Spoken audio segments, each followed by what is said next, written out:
कैसे, हारोगे नहीं तो सीखोगे कैसे, सीखोगे नहीं तो जीतोगे कैसे।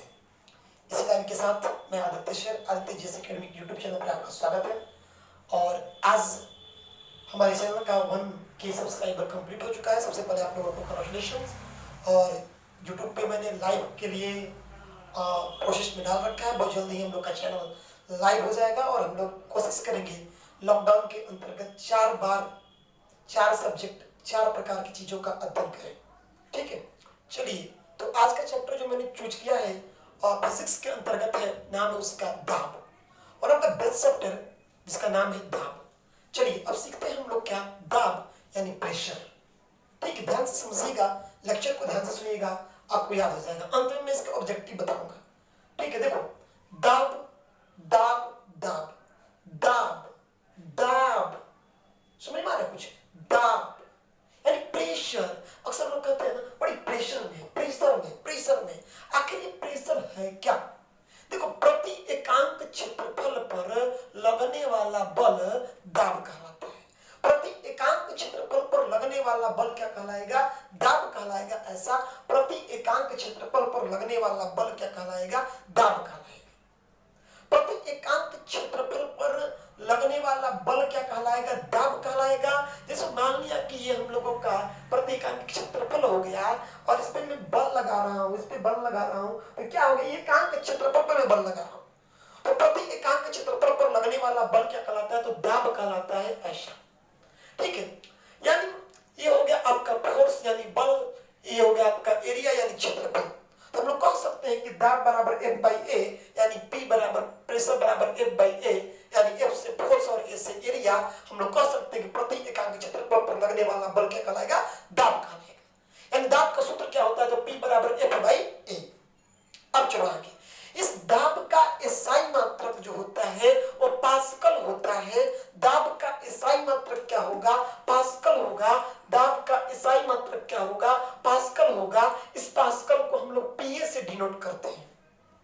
दाब का एसआई मात्रक पास्कल होगा। पास्कल को हम लोग पीए से डिनोट करते हैं। इसे हम लोग न्यूटन पर मीटर स्क्वायर भी कह सकते हैं। Newton by metre square, newton by metre square कह सकते हैं, न्यूटन बाई मीटर स्क्वायर कह सकते हैं। बल का एसआई मात्रक जब मैं पढ़ा रहा था, एसआई मात्रक आप लोगों को तो बताया था कि बल का एसआई मात्रक क्या होता है? तो न्यूटन होता है, ऐसा बताया था मैंने।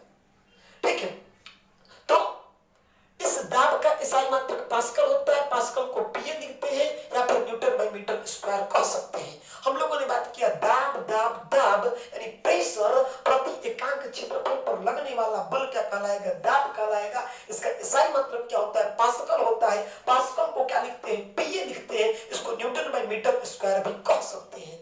अब देखो, दाब का सूत्र क्या होगा? प्रेशर का सूत्र क्या होगा? F/A कह सकते हैं, यानी फोर्स बटे आपका क्या होगा? एरिया। ये रहा आपका फोर्स, ये बटा ये आपका एरिया। एरिया मतलब क्षेत्रफल।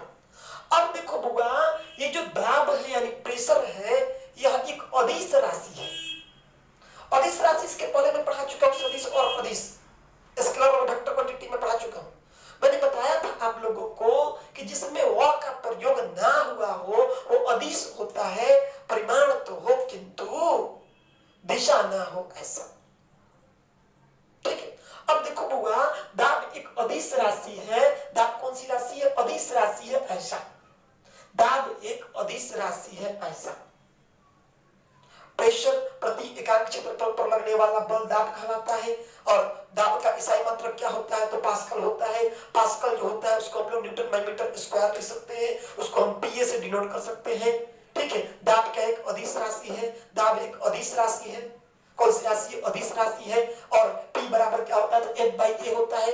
अब देखो, पास्कल, ये पास्कल कौन थे? पास्कल ने दाब का नियम दिया था। उस बंदे का पूरा नाम था ब्लेज पास्कल। ये रहा ब्लेज पास्कल, इसका पूरा नाम था ब्लेज पास्कल। ब्लेज पास्कल, क्या नाम था इसका? Blaise Pascal. तो देखो, दाब का नियम किसने दिया? तो ब्लेज पास्कल ने दिया। किसने दिया? ब्लेज पास्कल ने। ये जो ब्लेज पास्कल था, यह द्रवों का विस्तृत अध्ययन, द्रवों का विस्तृत अध्ययन किया। और कौन? Blaise Pascal. इसी के सम्मान में हम लोग इसका यूनिट क्या देते हैं? तो पास्कल देते हैं। तो दाब का नियम किसने दिया? तो ब्लेज पास्कल ने दिया। इसी के सम्मान में हम लोग यूनिट कर देते हैं तो पास्कल देते हैं। पास्कल को पीए लिख सकते हैं या फिर न्यूटन बाई मीटर स्क्वायर भी कह सकते हैं। ऐसा दाब एक अदिश राशि है। दाब बराबर फोर्स बटे में एरिया, यानी फोर्स बोले तो बल, बल बटे में क्षेत्रफल बराबर क्या है? दाब। प्रति एकांक क्षेत्रफल पर लगने वाला बल क्या कहलाता है? दाब कहलाता है। एक अदिश राशि है। दाब का नियम किसने दिया? ब्लेज पास्कल ने दिया। पास्कल को न्यूटन बाई मीटर स्क्वायर लिख सकते हैं, न्यूटन बाई मीटर स्क्वायर लिख सकते हैं, या फिर इसको हम लोग पीए से डिनोट कर सकते हैं। ऐसा अब देखो, अब थोड़ा सा आगे चलते हैं कि P बराबर F बाई ए जो मैंने लिखा है, तो इसकी बात करते हैं। दाब जो है, ये जो प्रेशर है, जो प्रेशर की बात मैं करता हूं, जो दाब है बल की समानुपाती होता है। दाब बल के समानुपाती होता है। समानुपाती का मतलब क्या? जब एक बढ़ेगा तो दूसरा भी बढ़ेगा, और जब एक घटेगा तो दूसरा भी घटेगा। यानी अगर बल ज्यादा लगेगा तो दाब ज्यादा होगा, अगर बल कम लगेगा तो दाब कम होगा। क्लियर करना होगा एक चीजों को। जब एक बढ़ेगा तो दूसरा बढ़ेगा, एक घटेगा तो दूसरा घटेगा। जब आपका क्या बोले, बल ज्यादा होगा तो दाब ज्यादा होगा, जब बल कम होगा तो दाब कम होगा। जब बल ज्यादा होगा तो दाब ज्यादा होगा, जब बल कम होगा तो दाब कम होगा। ठीक है, यानी जो बल है, दाब बल के समानुपाती होता है। बाल ये जो दाब है बल के समानुपाती होता है, किंतु ये जो दाब है क्षेत्र के, यानी एरिया के, यानी एरिया हो गया, ये एरिया जो है एरिया के व्यतिक्रमानुपाती होता है रिवर्स में। तो ये जो एरिया है, एरिया क्या होगा? व्यतिक्रमानुपाती होगा, यानी रिवर्स होता है, अपोजिट होगा। अब देखो अपोजिट जो होगा, अगर क्षेत्र घटाया जाए, अगर क्षेत्र घटाया जाए तो दाब अधिक होगा। अगर क्षेत्रफल घटेगा तो दाब अधिक होगा, और क्षेत्रफल बढ़ेगा तो दाब जो है, अब सामान्य क्षेत्रफल अगर घट गया तो छोटा अगर क्षेत्रफल होता है तो दाब अधिक होगा, और अगर क्षेत्रफल बढ़ गया है तो दाब कम हो जाएगा। क्षेत्रफल बढ़ाया जाएगा तो ये दाब क्या हो जाएगा? कम हो जाएगा। क्षेत्रफल जब बढ़ाया जाएगा तो दाब क्या होगा? ये कम हो जाएगा। ऐसा तो क्षेत्रफल जब घटाया जाए तो दाब अधिक होगा, क्षेत्रफल जब बढ़ाया जाए तो दाब कम होगा।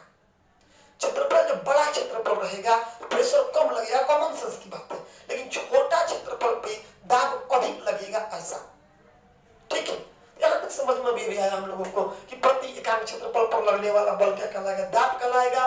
दाब का इकाई मात्रक क्या होता है? तो पास्कल होता है। पास्कल को न्यूटन बाई मीटर स्क्वायर लिख सकते हैं। और ये जो दाब का नियम किसने दिया था? ब्लेज पास्कल ने दिया था। दाब कौन सी राशि? एक अदिश राशि है। ब्लेज पास्कल ने किसका विस्तृत अध्ययन किया था? द्रव का विस्तृत अध्ययन किया था।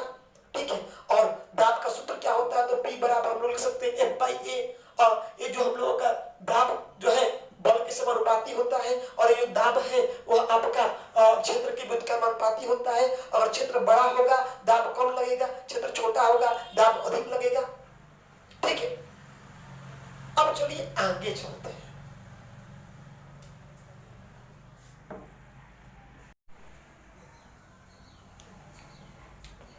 अब देखिए, इतना जानने के बाद हम लोग आगे चलते हैं। अब मैं दाब को थोड़ा सा और आगे ले जाता हूं, इसके बाद मैं और डीप में ले जाऊंगा। पहले दोनों प्रकार की दाब को समझ लीजिए। देखो, अब वायुमंडलीय दाब, वायु द्वारा प्रति एकांक क्षेत्रफल पर लगने वाला बल वायुमंडलीय दाब कहलाता है। वायुमंडलीय दाब वायु द्वारा, ठीक है ना, वायुमंडलीय दाब की अगर बात करें, वायुमंडलीय दाब का इकाई मात्रक बार होता है। वायुमंडलीय दाब का इकाई मात्रक क्या होगा? तो बार होगा, और एक बार बराबर 10 के पावर 5 न्यूटन पर मीटर स्क्वायर। एक बार बराबर 10 के पावर 5 न्यूटन पर मीटर स्क्वायर। एक बार बराबर 10 के पावर 5 न्यूटन पर मीटर स्क्वायर। वायु द्वारा प्रति एकांक क्षेत्रफल पर लगने वाला बल क्या कहलाएगा? वायुमंडलीय दाब कहलाएगा। वायुमंडलीय दाब का इकाई मात्रक क्या होगा? तो बार होगा। एक बार बराबर क्या होता है? 10 के पावर 5 न्यूटन पर मीटर स्क्वायर होगा। 10 के पावर 5 न्यूटन पर मीटर स्क्वायर होगा। ऐसा अब देखो, वायुमंडलीय दाब को सबसे पहले 1650 में ऑटोवान गेरिक ने बताया था। 1650 में ऑटोवान गेरिक नामक एक साइंटिस्ट था, उसने सबसे पहले बताया कि वायुमंडलीय दाब होता क्या है। 1650 ऑटोवान गेरिक, वायुमंडलीय दाब। हम लोगों ने सबसे पहले पढ़ा प्रति एकांक क्षेत्रफल पर लगने वाला बल क्या कहलाएगा? तो दाब कहलाएगा। दाब कौन सा है? तो ये अदिश राशि है। दाब का इकाई मात्रक क्या होगा? तो न्यूटन पर मीटर स्क्वायर होगा। उसको क्या कहते हैं? पास्कल कहते हैं। पास्कल को पीए लिख सकते हैं। ऐसा, और दाब का नियम किसने दिया था? ब्लेज पास्कल ने दिया था। ऐसा, अब थोड़ा सा इसमें आगे बढ़े कि वायु द्वारा प्रत्येक क्षेत्रफल पर लगने वाला बल क्या कहलाएगा, वायुमंडलीय दाब कहलाएगा। और वायुमंडलीय दाब का एसआई मतलब क्या होगा, बार होगा। क्या होगा, बार होगा। एक बार बराबर 10 के पावर 5 न्यूटन पर मीटर स्क्वायर। ठीक है, एक बार बराबर 10 के पावर 5 न्यूटन पर मीटर स्क्वायर। और वायुमंडलीय दाब को सबसे पहले किसने बताया था, 1650 में ऑटोवान गेरिक ने बताया था। किसने, ऑटोवान गेरिक ने बताया था। अब देखो बुआ समझना, वायुमंडलीय दाब को मापने वाला यंत्र जो है वो कहलाता है बैरोमीटर। और बैरोमीटर के जो आविष्कारक थे उनका नाम था ई टोरिसेली। वायुमंडलीय दाब को, यानी जो वायुमंडलीय दाब जो है एटमॉस्फेयर होता है, एटमॉस्फेयर, तो ये जो एटमॉस्फेरिक प्रेशर है उसको वायुमंडलीय दाब कहते हैं। वायुमंडलीय दाब को मापने वाला यंत्र क्या है, बैरोमीटर। अब बैरोमीटर के आविष्कारक कौन थे, ई टोरिसेली। ई टोरिसेली, ठीक है, ई टोरिसेली। वायुमंडलीय दाब को मापने वाला यंत्र बैरोमीटर कहलाएगा। इसके आविष्कारक कौन थे, ई टोरिसेली। अब देखो इस वायुमंडलीय दाब की मापने वाले यंत्र बैरोमीटर कहलाएगा। बैरोमीटर से मौसम का पूर्वानुमान भी हम लोग लगाते हैं। ठीक है, मौसम का क्या करते हैं, पूर्वानुमान भी लगाते हैं। अब देखो ये जो बैरोमीटर का पाठ्यांक है, ठीक है, बैरोमीटर का जब पाठ्यांक, अब बैरोमीटर का पाठ्यांक की मैं अगर बातें करूं तो धीरे धीरे अगर ऊपर चढ़ता है, बैरोमीटर का पाठ्यांक जब है धीरे धीरे ऊपर चढ़ेगा तो क्या होगा, दिन साफ होगा। ठीक है, धीरे धीरे ऊपर चढ़ा, दिन साफ होगा। जब धीरे धीरे नीचे आएगा तो वर्षा आने का संकेत मिलता है। ठीक है, और धड़ाम से अगर नीचे गिर गया तो आंधी और तूफान आएगा। ऐसा बैरोमीटर का पाठ्यांक जब धीरे धीरे ऊपर जाएगा तो मौसम साफ होने की सूचना मिलेगी।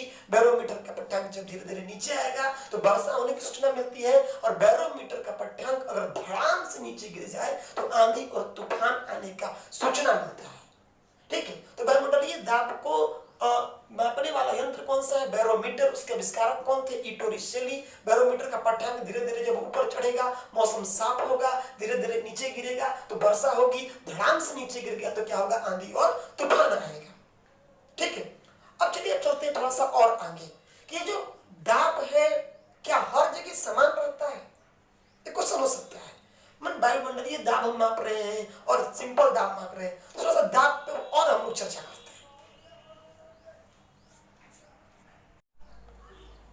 अब देखिए आगे चलते हैं, तो वायुमंडलीय दाब पे डिस्कस हो रहा है, ठीक है ना, मेजर करने की बातें आ रही हैं। देखो वायुमंडलीय दाब जो है जब पृथ्वी की सतह से हम लोग ऊपर जाते हैं, जब पृथ्वी की सतह से हम लोग ऊपर जाते हैं तो वहां वायुमंडलीय दाब कम हो जाता है। पृथ्वी की सतह से जब हम लोग ऊपर जाएंगे तो वायुमंडलीय दाब क्या हो जाएगा, कम हो जाता है।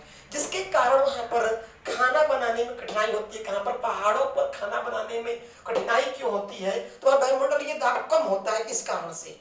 ठीक है, और वायुयान में बैठे व्यक्ति को कॉलम जमा करने की सलाह दी जाती है क्योंकि वो वायुमंडलीय दाब जो है वह ऊंचाई पर कम होता है, जिसके कारण हो सकता है कि उसकी पेन की स्याही रिस जाए। ठीक है, अभी भी देखा आप लोगों ने कि वायुमंडलीय दाब को मापने वाला यंत्र बैरोमीटर, उससे क्या होता है कि पूर्वानुमान भी मौसम का लगाया जाता है। जब बैरोमीटर का पाठ्यांक धीरे धीरे ऊपर जाएगा मौसम साफ होगा, धीरे धीरे नीचे आएगा वर्षा होने का सूचना मिलेगा, धड़ाम से नीचे आ जाएगा आंधी और तूफान आने का सूचना मिलता है। वायुमंडलीय दाब जो है पृथ्वी की सतह से ऊपर जाने पर, पृथ्वी की सतह से ऊपर जाने पर कम हो जाता है। परिणाम स्वरूप जिसके कारण जो होता है कि पहाड़ों पर खाना बनाने में कठिनाई होता है। वायुयान में बैठे हुए जो यात्री होते हैं उनको फाउंटेन पेन से स्याही रिस जाती है, इसलिए कह दिया जाता है कि आप लोग अपना फाउंटेन पेन जमा कर दें। ऐसा अब देखिए चलते हैं हम लोग कि द्रव का दाब। ठीक है, अब हम लोग बात करते हैं द्रव के दाब की। ठीक है, चलिए अब सीखते हैं द्रव का दाब। चलिए अब देखिए आगे चलते हैं हम लोग और बात करते हैं द्रव के दाब को कैलकुलेट करने के लिए। देखिए द्रव की दाब की मैं बात करूं तो हम एक कंटेनर ले लिए, कंटेनर में कुछ जल है। ठीक है, कंटेनर ले लिए, कंटेनर में कुछ जल है और ये देखिए आपकी गहराई। ठीक है, इसे हम लोग इसे हाइट जिसे आप कहते हैं, इसे गहराई कह सकते हैं। ये हो गया आपका घनत्व और ये रहा आपका गुरुत्वीय त्वरण। देखते हैं गुरुत्वीय त्वरण जी की बात करते हैं तो ये गुरुत्वीय त्वरण जी 9.8 मालूम होगा आप लोगों को। तो ये एक कंटेनर हो गया, कंटेनर में जल हो गया, ये उस जल का घनत्व हो गया, ये उसकी हाइट बोले तो गहराई होगी, ये उसका जिस पर रखा हुआ है मतलब कि गुरुत्वीय त्वरण जी ये होता है। ठीक है, अब देखो इसको द्रव का दाब अगर कैलकुलेट करना हो तो H गुणे डी गुणे जी, ठीक है, H गुणे डी गुणे जी यानी H ये आपका गुणे डी गुणे जी, यानी तीनों को जब हम लोग मल्टीपल करते हैं तब यह द्रव का दाब ज्ञात होता है। अब देखो द्रव का दाब ज्ञात होता है, पास्कल ने इसके दो नियम दिए। द्रव के दाब को ज्ञात करने के लिए पास्कल ने दो नियम दिए हैं।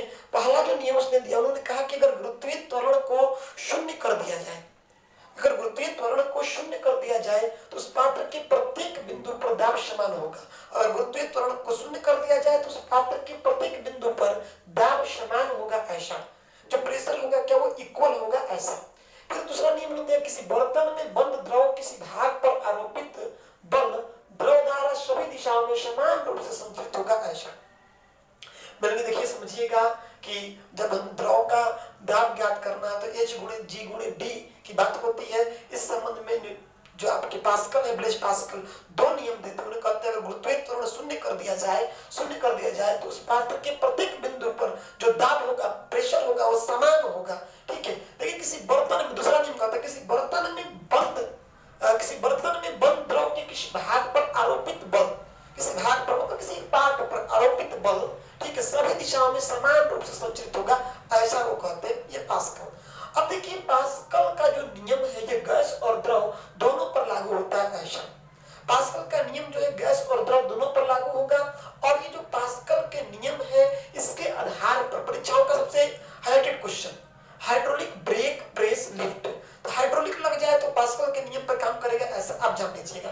तो ये हाइड्रोलिक प्रेस किसके नियम पर कार्य करता है, पास्कल के नियम पर। हाइड्रोलिक प्रेस किसके नियम पर काम करता है, पास्कल के नियम पर। हाइड्रोलिक लिफ्ट किसके नियम पर काम करता है, तो पास्कल के नियम पर। याद करना, break press lift, break press lift, break press lift, hydraulic brake, hydraulic press, hydraulic lift किसके नियम पर काम करेगा, तो पास्कल के नियम पर काम करेगा, ऐसा।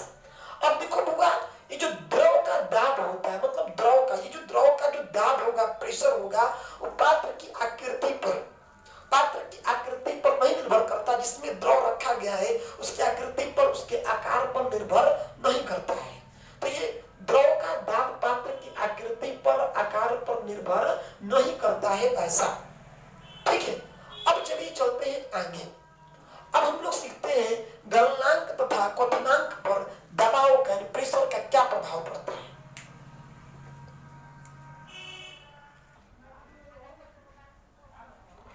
अब देखिए आगे चलते हैं हम लोग, गलनांक तथा क्वथनांक पर दाब का प्रभाव, मतलब प्रेशर का इफेक्ट क्या पड़ता है। Effect of pressure on melting point and boiling point, ठीक है। Effect of pressure on melting point and boiling point, okay. Effect of pressure on melting point and boiling point, यानी गलनांक और क्वथनांक पर दाब का क्या प्रभाव पड़ता है, ऐसा। देखो गलनांक पर क्या प्रभाव पड़ेगा, यानी ये मेल्टिंग पॉइंट पर इसका इफेक्ट क्या पड़ता है, प्रेशर का, ठीक है। तो देखिए गर्म करने पर जिन पदार्थों का आयतन बढ़ता है, दाब बढ़ाने पर उनका गलनांक भी बढ़ जाता है। सिंपल सी बात है कि गर्म करने पर जिन पदार्थों का आयतन बढ़ता है, जैसे कि आप मोम लेते हैं, मोम को जब गर्म करते हैं तो आयतन बढ़ जाता है। आप घी लेते हैं, घी को जैसे ही गर्म करते हैं उसका आयतन बढ़ जाता है। यानी गर्म करने पर जिन पदार्थों का आयतन बढ़ता है, दाब बढ़ाने पर भी उनका गलनांक भी बढ़ जाता है। जब आप दाब बढ़ाइएगा तो उनका गलनांक भी बढ़ जाएगा। तो कॉमन सेंस से ऐसे पदार्थों को आप एग्जाम्पल कर सकते हैं, ठीक है। मतलब कि गलनांक, गर्म करने पर जिन पदार्थों का गलनांक बढ़ जाए, आयतन बढ़ जाएगा, तो सिंपल सी बात है कि उनका दाब बढ़ाने पर उनका गलनांक भी बढ़ जाएगा, ठीक है। एग्जाम्पल के रूप में मोम ले लीजिए, घी ले लीजिए। अब देखिए दूसरा गलनांक पर दूसरा प्रभाव, गर्म करने पर जिन पदार्थों का आयतन घटता है, दाब बढ़ाने पर उनका गलनांक भी कम हो जाता है, ऐसा। मतलब गर्म करने पर जिन पदार्थों का आयतन घट जाए तो दाब बढ़ाने पर उनका गलनांक भी कम हो जाता है। एग्जाम्पल बर्फ को ले सकते हैं, सिंपल सी बातें समझ रहे हैं।